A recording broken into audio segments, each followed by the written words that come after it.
The Atlanta Falcons, they are strongly favored to go defensive line. I'm looking at their live odds right now. Minus 270 over at FanDuel to go defensive line edge.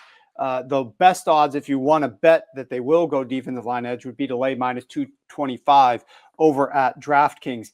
Every single mock draft that you have done has the Falcons going defensive line edge.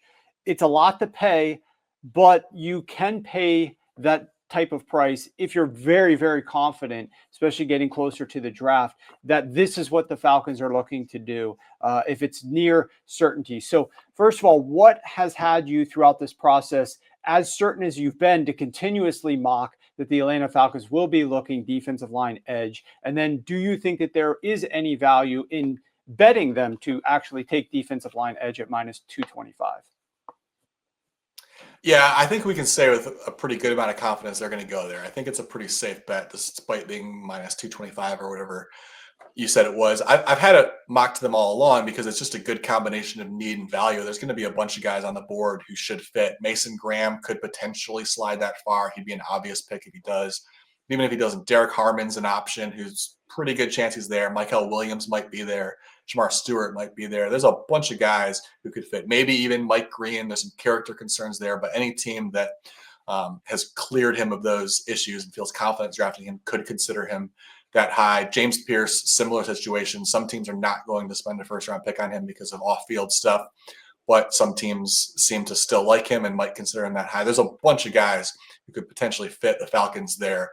And so if they stick and pick, it seems like a pretty good bet they're going to go offensive line. In fact, our defensive line, in fact, Arthur Blank even came right out and said they're going to address the defense in this draft. He didn't specifically say with the first pick, but he did say, you know, obviously this needs to be a very defensive-heavy draft.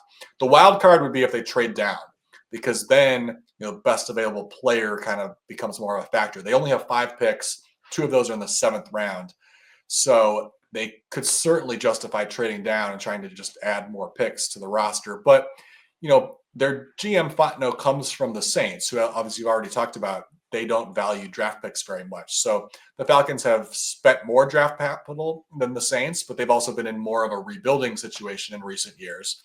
So it's made a little bit more sense. Maybe they're at the point, you know, they've already got their quarterback in the future. Maybe they want to just stick and pick. And that's sort of where I'm leaning. I think they just stay where they are.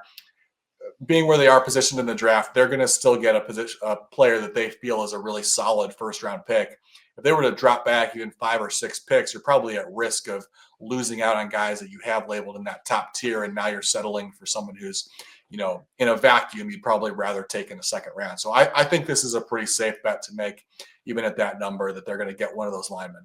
Yeah, the Atlanta Falcons, 29th most draft capital in this year's draft, and it's their lowest draft capital for any season since 2012. So don't have as much to work with, especially as they had last year where they had the 7th most draft capital.